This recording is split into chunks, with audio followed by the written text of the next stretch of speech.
दिल्ली में बैठक के बाद साथ दिखे सीएम योगी, केशव मौर्य और ब्रजेश। क्या खत्म हुई बीजेपी की अंदरूनी कलह? जी हां, दिल्ली में हाईकमान के साथ सीएम योगी, डिप्टी सीएम केशव प्रसाद मौर्य और डिप्टी सीएम ब्रजेश पाठक की मौजूदगी में हुई बैठक के बाद यूपी में अब सब कुछ ठीक ठाक नजर नहीं आ रहा है। भाजपा की अंदरूनी कलह पर फिलहाल विराम लगता नजर आ रहा है, लेकिन विधानसभा के मानसून सत्र के पहले शुरू होने से विधानमंडल दल की बैठक में सीएम योगी के साथ दोनों डिप्टी सीएम मौजूद रहे। इसके पहले दोनों डिप्टी सीएम एक ही गाड़ी से विधानसभा पहुंचे।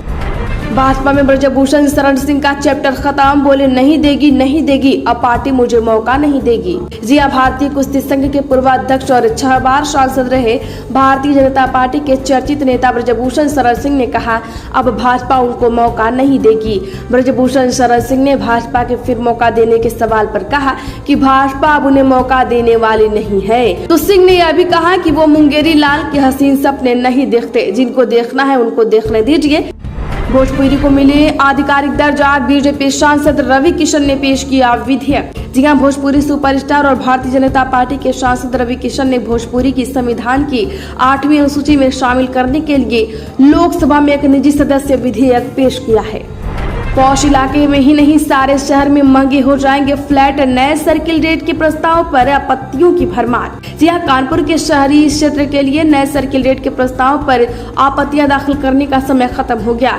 इसमें अकेले 6 आपत्तियां दर्ज हुई हैं। सबसे ज्यादा आपत्ति और विरोध नोएडा और गाजियाबाद की तर्ज पर ग्रुप हाउसिंग स्कीम के अंतर्गत आने वाली जमीनों के रेट में 30% बढ़ोतरी का है। आपत्ति करने वालों का कहना है कि ऐसे तो सिर्फ पौष इलाकों के ही नहीं बल्कि समूचे शहर में बने फ्लैट महंगे हो जाएंगे। महाकुंभ 2025 में 1.5 लाख अस्थायी शौचालय बनेंगे, 10,000 कर्मी संभालेंगे साफ सफाई। जी हां, मुख्यमंत्री योगी आदित्यनाथ के निर्देश पर 12 साल में एक बार होने वाले सनातन धर्म के महाकुंभ पर्व को दिव्य और भव्य बनाने की दिशा में काम और तेज किया गया है। इसे स्वच्छ महाकुंभ का स्वरूप दिया जा रहा है। महाकुंभ के दौरान 10,000 से अधिक कर्मचारी स्वच्छता की जिम्मेदारी उठाएंगे। सोनभद्र में बनेगा 1200 मेगावाट की पंप स्टोरेज का पावर प्लांट, रोजाना 6 घंटे होगी बिजली उत्पादनता। जी उत्तर प्रदेश सरकार ने सोनभद्र जिले की रॉबर्ट्सगंज तहसील में THDC इंडिया की 1200 मेगावाट की पंप स्टोरेज पावर प्लांट परियोजना को सैद्धांतिक मंजूरी प्रदान की। परियोजना की लागत 6600 करोड़ रुपए है। इस परियोजना से प्रतिदिन 6 घंटे से 36 मिनट तक बिजली उत्पादन होने की उम्मीद है। शिव भक्ति के साथ आत्मानुशासन भी जरूरी, सीएम योगी ने कांवड़ यात्रियों से की ये अपील। जी हां, कांवड़ यात्रा के दौरान कुछ जगहों से मामूली बात पर गुस्सा भड़कने और तोड़फोड़ मारपीट की खबरें आई हैं। इस बीच मुख्यमंत्री योगी आदित्यनाथ ने कांवड़ यात्रियों से अपील की है। उन्होंने कहा है कि शिव भक्ति के साथ आत्मानुशासन भी जरूरी है। सीएम योगी ने कहा कि सुगम और सुरक्षित कांवड़ यात्रा के लिए राज्य और केंद्र सरकार लगातार प्रयास कर रही है, तो आप सरकार का साथ दें। अखिलेश यादव ने ब्राह्मण कार्ड के जरिए पीडीए को दिया विस्तार, उपचुनाव में नई रणनीति का है इम्तिहान। जी हां, सपा की पीडीए के शोर में अखिलेश का माता प्रसाद पांडे को विधानसभा में नेता प्रतिपक्ष बनाना चौंकाना तो है ही, लेकिन इसके पीछे पीडीए को विस्तार देने की उनकी रणनीति भी कहीं न कहीं नजर आती है। इसके जरिए वह 2027 के विधानसभा चुनाव तक पार्टी के जातीय दायरे के सवर्णों में भी पैठ बढ़ाना चाहते हैं। अयोध्या राम मंदिर में होगी अंतर्राष्ट्रीय स्तर की फसाड लाइटिंग, भक्तों को दर्शन में होगी आसानी। जी अयोध्या राम मंदिर में निर्माणाधीन कार्यों की प्रगति समीक्षा के लिए हुई सुरु भवन निर्माण समिति की समीक्षा बैठक के पहले दिन देश की दर्जनों प्रतिष्ठित कंपनियों की ओर से राम मंदिर की फसाड लाइटिंग को लेकर मौका प्रेजेंटेशन दिया गया। इस बारे में श्री राम जन्मभूमि तीर्थ क्षेत्र के न्यासी डॉक्टर अनिल मिश्र ने जानकारी दी। सरकार बेचेगी सस्ते प्याज और टमाटर, जल्द गिर सकते हैं इन सब्जियों की कीमत। जी हां, महंगाई की मार झेल रही जनता को जल्द ही राहत मिल सकती है।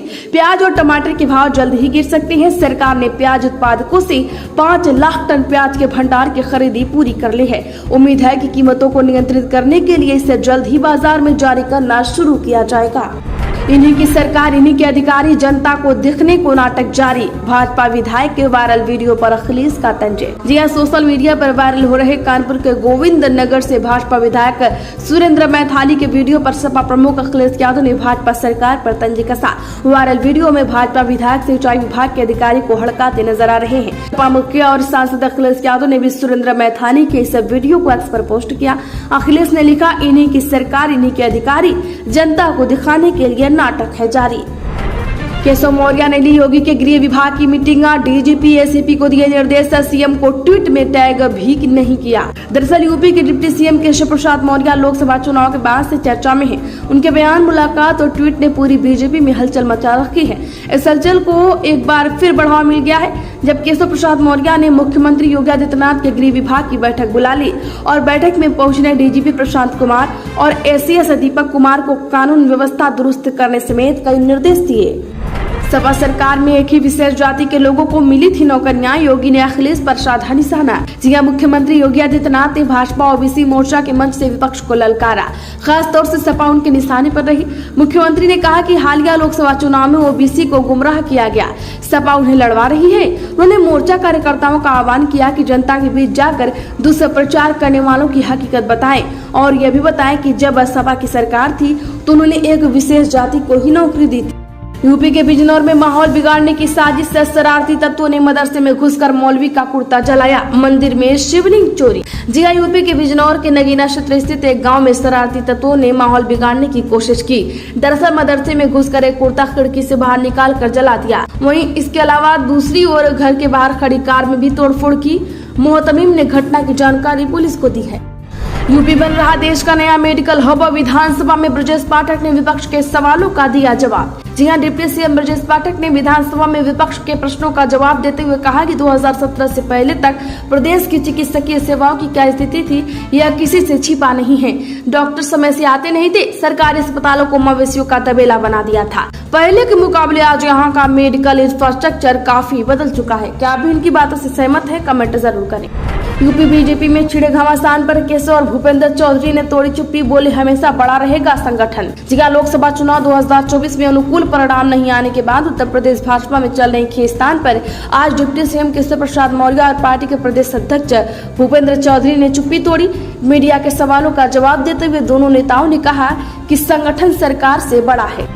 लंका दहन में समय नहीं लगेगा, योगी आदित्यनाथ ने ओबीसी समाज को हनुमान की ताकत याद दिलाई। जी हां, उत्तर प्रदेश के मुख्यमंत्री योगी आदित्यनाथ ने अन्य पिछड़ा वर्ग समाज में हनुमान जी की ताकत बताते हुए कहा कि उनको बस एक बार याद दिलाने की जरूरत है, उसके बाद रावण की लंका दहन होने में समय नहीं लगेगा।